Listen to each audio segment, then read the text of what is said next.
자, 오늘 읽은 본문은 여러분이 잘 아시는 이야기예요. 그렇죠? 예루살렘 그 성 곳에 베데스다, 양문 앞에 베데스다라는 연못이 있습니다. 여기서 말하는 양문은 예루살렘 여러 가지 문이 있는데, 여러분, 예루살렘은 우리가 제사를 드리러 올라가는 곳이기도 합니다. 그래서 제사를 드릴 때는 우리가 가축으로 제물을 드릴 때도 있어요. 그 가축이 지나가는 문이 바로 양문입니다. 그 양문 앞에 베데스다라는 연못이 있었어요. 그런데 은혜의 집이란 뜻의 베데스다, 그 베데스다 연못에 행각 다섯이 있었다라고 합니다. 그 행각에는 많은 병자들이 모여 있었습니다. 그들이 그곳에 모여 있었던 것은 연못을, 좋은 풍경을 즐기고자 한 것이 아니라 그 연못에 굉장히 흥미로운 소문이 있었기 때문이에요. 천사가 가끔 그 연못에 내려와서 물을 움직이는데, 움직인 후에 처음에, 그러니까 가장 먼저 들어가는 자는 어떤 병이든지 나을 수 있다라는 그런 소문이 있었어요. 그래서 많은 병자들이, 특히 어떠한 약으로도 아무 노력으로도 고칠 수 없는 그런 환자들이 와서 그 자리에서 연못이 움직이기를 기다리고 있었습니다. 근데 그 행각 안에는 38년 된 환자가 있었어요. 어디가 아팠는지는 잘 모르겠지만, 그러나 자리를 깔고 누워 있었다라는 거 봤을 때 걷지 못했을 정도로 아픈 자였다. 그러니까 38년 동안 아팠다면, 물론 초반에는 얼마나 아팠는지 우리가 알 수 없지만 아주 오랜 시간 그 자리에 누워 있었다. 베데스다 연못 앞에 오랜 시간 있었던 환자임을 우리가 알 수 있습니다. 예수께서 올라가실 때 그 환자를 봅니다. 그리고 말씀하시죠. 뭐라고 말씀하십니까? 내가 낫고자 하느냐라고 말이죠.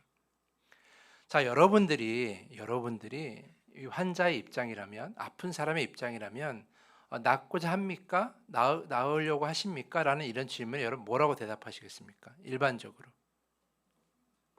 쉽게 생각해 보세요. 낫고 싶습니까? 그러면 뭐라고 대답해요? 낫고 싶죠. 당연히 낫고 싶어요. 지금 당장이라도 걷고 싶어요. 지금 당장이라도 이 병에서 해방되고 싶어요. 이렇게 이야기하는 것이 정상적이죠.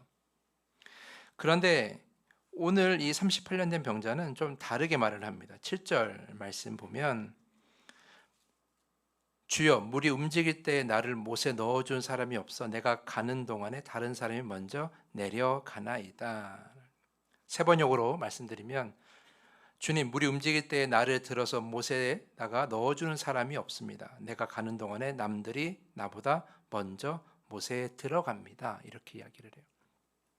이상하지 않습니까? 낫고 싶으냐라고 물었는데 지금까지 그 연못에 들어가지 못한 이유를 말하고 있어요. 여기서 우리가 두 가지를 알 수 있는데요. 첫 번째는 무엇이냐면, 지금 이 환자가 자기 병을 나을 수 있는 그 유일한 방법을 뭐라고 생각해요?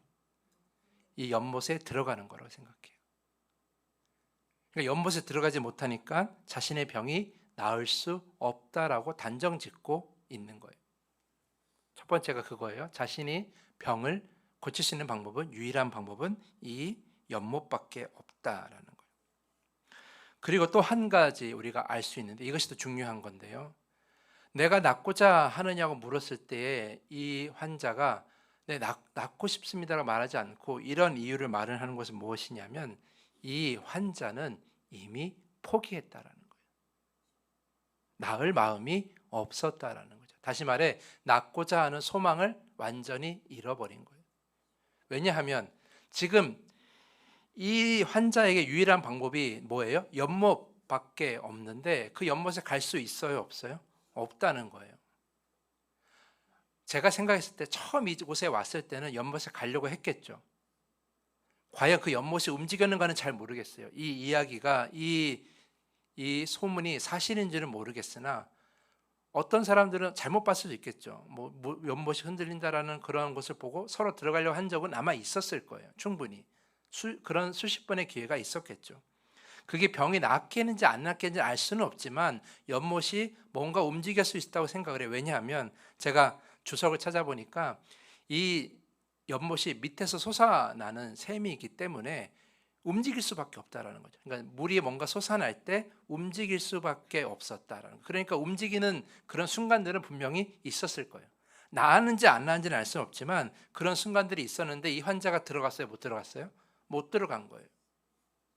그러니까 본인은 이 유일한 방법이 이 연못인데 이 연못에 들어가는 건데 누구도 나를 거기에 대신 데리고 들어갈 사람이 없으니 자기는 나을 수 있다 없다? 없다라고 이미 포기해 버린 거예요. 그래서 나을 수 있느냐라는 질문, 사실 여러분 환자들한테 낫고 싶으니까 물어보는 게 사실은 의미 없는 질문이에요. 왜냐하면 다 낫고 싶으시니까요. 여러분마다 다 아픈데 하나씩 있으시잖아요. 그렇죠? 그거 낫고 싶으세요? 제가 이렇게 물어보는 게 이상한 거예요. 왜냐하면 낫고 싶으니까. 이 예수님의 질문이 굉장히 이상한 거죠. 무려 몇 년 됐어요? 38년 된 병자. 특히 오늘 예수 말씀 보면 뭐라고 되어 있습니까? 그 환자가 오래된 것을 예수님께서 알았다고 6절에 되어 있어요. 그러면 그 마음이 갈급하다는 거 너무나 잘 알 수밖에 없잖아요. 그런데 굳이 그걸 왜 물어보실까? 저는 그게 이상한 거예요. 왜 예수님께서 물어보셨을까? 왜냐하면 지금 예수님께서는 이 환자의 마음을 드러내고 싶으신 거예요. 단순히 아파서 온 사람이 아니라 소망을 가지고 왔지만 소망을 잃어버렸다. 희망을 가지고 왔지만 희망을 잃어버렸다. 그래서 이 사람은 여기 있는 것이 바라고 있는 것이 아니라 그냥 죽지 못해 있는 그런 사람으로 보여주고 싶었다라는 의도가 있었다는 거예요. 그래서 내가 낫고자 하냐는 말에 낫고 싶습니다라 말하는 것이 아니라 이런 이야기를, 이 안에 뭐가 있어요? 분노도 있고 원망도 있고 다 담겨 있는 거예요. 내가 사람들이 날 들어주지 못해서 낫지 못했어요. 이미 단정 짓고 있는 거예요. 그래서 이제는 앞으로도 나를 들어줄 사람이 없으니까 저는 이제 나을 수가 없어요. 그러니까 낫고자 하냐는 그 질문에 대답하고 싶지 않은 거예요. 그런 이 환자의 마음을 드러내고 싶으셨다라는 거죠. 그런데 여러분, 너무나 놀라운 건 무엇인지 아십니까? 환자는 소망을 잃어버렸지만 그러나 예수는 우리의 소망이었다라는 거예요. 자, 다시 한번 말씀드릴게요. 환자는 소망을 잃어버렸지만 그 앞에 우리의 완전한 소망이신 예수님께서 오신 거예요. 예수님이, 우리의 소망 되신 예수님이 누구 앞에 계신 거예요? 그 환자 앞에 계신 거죠. 우리 앞에 계시는 거예요.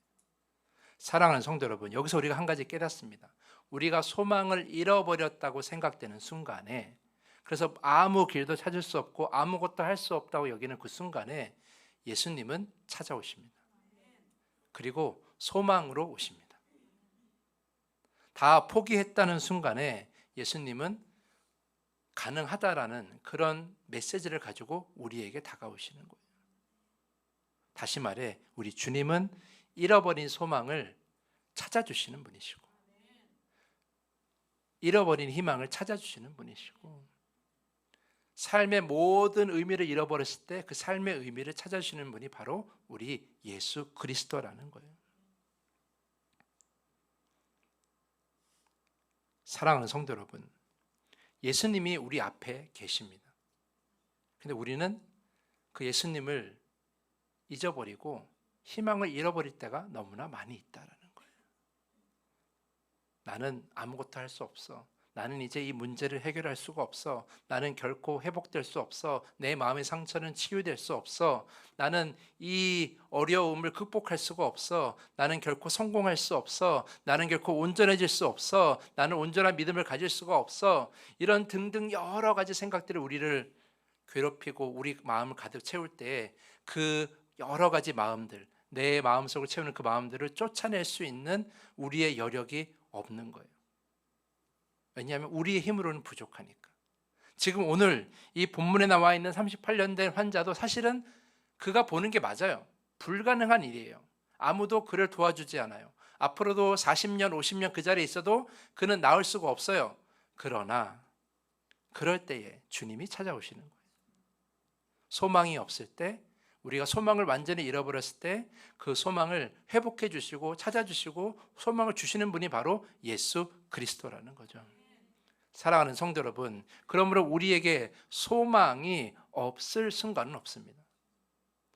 우리 예수 주님께서 우리와 함께 계시고 주님께서 우리 소망을 잃어버렸을 때 이렇게 찾아오시기 때문에 우리는 어떻게 해요? 늘 소망을 가질 수가 있는 거예요. 누구를 통해서? 예수 그리스도를 통해서. 우리의 구원자 되시고 우리와 늘 동행하시는 예수 그리스도를 통해서 우리는 늘 소망을 가질 수가 있는 겁니다. 주변 사람들이 뭐라고 하든, 내가 가까운 사람들이 나에게 뭐라고 하든지 간에 포기하라고 말하는 사람들이 100명, 1000명일지라도 주님이 우리 앞에 계시면, 그리고 주님이 그런 마음을 우리에게 주시면 우리는 가질 수가 있는 거예요. 중요한 것은 예수 그리스도가 우리의 소망이 되신다라는 거죠. 그런데 오늘 본문 말씀 보면 이 병자는 예수 그리스도를 알아보지 못해요. 물론 혹 다른 어떤 사람들이 이렇게 얘기합니다. 예수님께서 사역 초기였기 때문에 예수님의 그러한 소문을 알지 못했을 수도 있다라고 이렇게 이야기하는 그런 분들도 계세요. 근데 저는 이 그림이 굉장히 재미있는 그림이라고 생각했어요. 소망을 잃어버린 사람이 완전한 소망이 되시는 예수를 만나고 있는 장면. 이게 굉장히 의미 있다라는 거죠. 그리고 어떻게 됩니까? 예수님께서 그렇게 소망이 없는 자에게 아무런 말씀도 하지 않으시고 단 한마디만 하세요. 뭐라고 하세요? 자리를 가지고 일어나 가라는 거예요. 네가 자리를 들고 걸어가라. 그러니까 그 환자가 그냥 일어나서 걸어갔어요.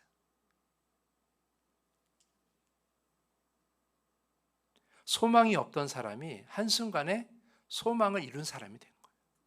그게 누구로 가능한 거예요? 예수 그리스도로 가능하다라는 거죠. 저는 이 말씀을 좀 묵상하면서 이런 생각을 좀 더 해봤어요. 어쩌면 이 환자가 소망이 있었다면, 본인이 살고자 했다면, 본인이 이 문제를 해결하려는 의지가 조금이라도 있었다면 자신에게 다가온 예수 그리스도를 성령 안에서 알아볼 수 있지 않았을까, 저는 그런 생각을 해봤어요. 물론 크게 소문이 나지 않아서 모를 수도 있겠지만 그가 정말 간절한 소망이 있다면 나에게 뭐라고 말해요? 낳고자 하느냐라고 그렇게 말하는 그 사람의 그 음성 안에서 소망을 충분히 가질 수 있다고 저는 생각을 해요.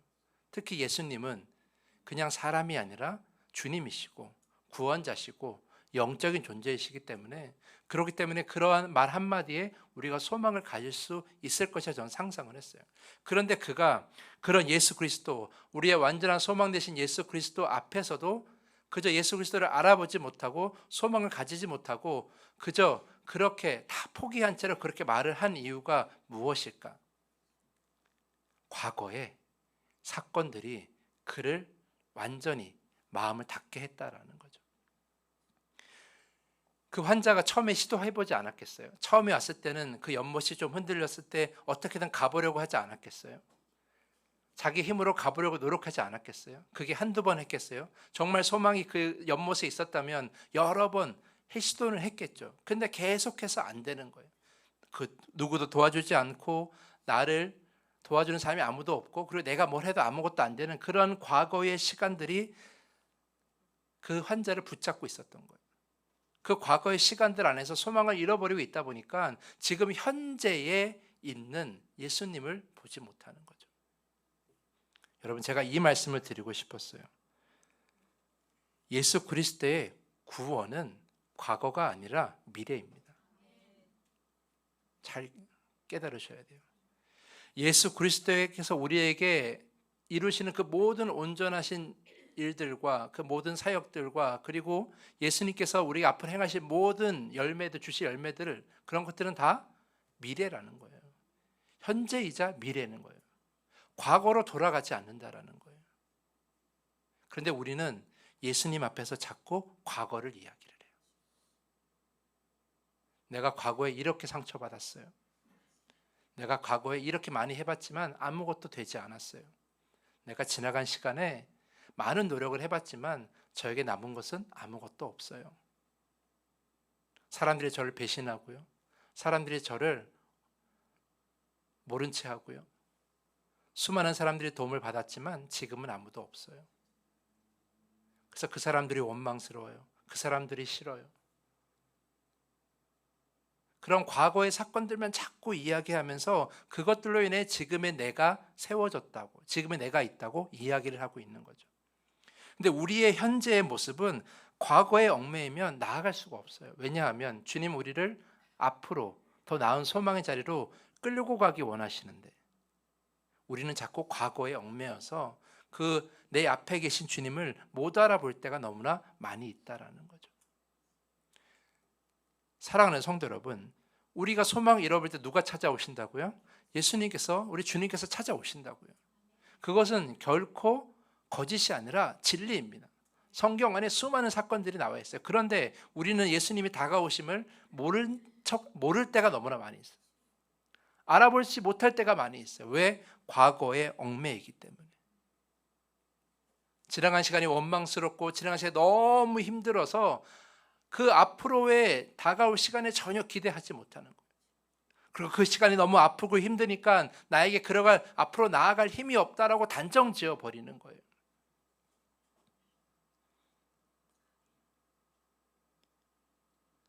구절 말씀 보면 굉장히 흥미로운 장면이 나오는데요. 8절 9절을 다시 보면요. 8절 보면 예수님께서 말씀하시는 뭐라고 말씀하십니까? 네. 그냥 걸어가라 하시면 되는데 굳이 왜 자리를 들고 걸어가라고 했을까? 그리고 9절 말씀 보면 그 사람도 그 자리를 들고 걸어가거든요. 굳이 왜 자리를 들고 걸어가라고 했을까요? 왜냐하면 그 자리로 돌아오지 말라는 거예요. 이 순간은 이제 없는 거예요. 이제 예수님과 함께 주님과 함께 새로운 삶을 살 수 있는 거고 이제 소망을 가지고 온전한 삶을 살아갈 수가 있는 거예요. 이때를 기억할 이유가 없는 거죠. 주님과 함께라면 우리는 다 거듭난 영혼입니다. 거듭난 삶을 살 수가 있어요. 자꾸 과거에 얽매이는 그에게 예수님은 말씀하시는 거죠. 너 이제 이제로 돌아오지 마. 이 자리에서 생각했던 경험했던 그 모든 원망과 불판과 불만, 그 모든 분노를 이제는 다 잊어버려. 이제 내가 너와 함께 새로운 삶을 살 거야. 오늘 읽진 않았지만 14절 말씀 보면 예수님께서 그 사람을 다시 만나십니다. 14절 말씀 보면. 근데 그 사람 만나서 뭐라고 말씀하시냐면 이렇게 말씀하세요. 보라, 내가 나았으니 더 심한 것이 생기지 않게 다시는 죄를 범하지 말라라고 말이에요. 다시는 죄를 범하지 말라. 다시는 과거의 모습으로 돌아가지 말라라는 거예요. 다시는 과거에 가졌던 그 마음들 이젠 갖지 말라라는 거예요. 그래서 예수 그리스도를 주님을 몰라보던 그 순간을 다시는 경험하지 말라라는 거예요. 지금 예수님께서 이 이야기 속에서 공통적으로 하는 이야기가 있어요. 그건 뭐예요? 과거의 시간을 잊어버리는 거예요. 다시는 그 길로 가지 말라는 거예요. 그리고 새로운 길로 가라는 거죠. 사랑하는 성도 여러분, 우리가 삶을 살다 보면 해결되지 못한 감정들이 있고 해결되지 못하는 여러 가지 문제들이 있어요. 그러니까 문제가 해결되지 않고 또 그 일에 생겨진 그 감정도 해결되지 못하고 그러다 보니까 거기에 생긴 상처도 해결되지 못하고 그런 것들이 계속 우리를 쌓여서 우리를 힘들고 마음을 무겁게 할 때가 너무나 많이 있습니다. 그런데 그러한 감정을 주님께서 모르시지 않습니다. 오늘 주님께서 뭐라고 말씀하십니까? 오늘 본문 말씀 보면 예수님께서 오셨을 때에 그가 누운 것을 보시고 6절 말씀에 병이 벌써 오래된 줄 아셨다라고 되어 있어요. 여기서 아셨다라는 것은 단지 그 병의 중함을 안다는 것이 아니라 주님께서 아신 것은 뭐예요? 그 사람이 얼마나 오랜 시간 마음 아리를 했을지를 다 아신다라는 거예요. 그러니까 여러분이 과거에 어떠한 마음을 어떠한 상처에 어떠한 감정을 가지고 그것에 얽매이며 살아가든지 그거는 주님께서 다 아신다라는 거죠. 다 아시면 뭐예요? 다 아신다는 건 뭐예요? 그만큼 주님께서 그 모든 부분을 공감해 주신다라는 거예요. 결코 여러분이 혼자 지고 가는 감정이 아니라는 거예요. 그래서 이렇게 말씀하시는 거죠. 내가 다 알아. 내가 너가 얼마나 힘든지 다 알아. 네가 과거에 얼마나 힘들었는지 내가 다 알아. 이제 나와 함께 그 과거를 넘어서 이제 새로운 미래로 가자. 이렇게 말씀하시는 거예요. 다시는 이 자리로 돌아오지 마. 이 자리에서 겪었던 그 모든 감정, 그 모든 아픔, 모든 불만, 모든 원망 다 이제 잊어버려. 이제 새로운 삶을 살아. 그 이야기를 하고 있는 거죠. 제가 말씀드리고 싶은 것은 그냥 감정을 다 그냥 삭히라는 이야기가 아니에요. 그 감정들을, 그 마음들을 다 주님 앞에 내어놓으시라는 겁니다. 그리고 내어놓으시면 주님께서 받아주시고 그것을 해결할 수 있도록 도와주십니다. 그리고 그 과거의 여러 가지 감정과 또한 생각과 그런 여러 가지 일 때문에 내가 앞으로 나아가지 못하고 자꾸 과거만 뒤돌아보는 우리를 온전하게 변화시켜 주시는 거예요.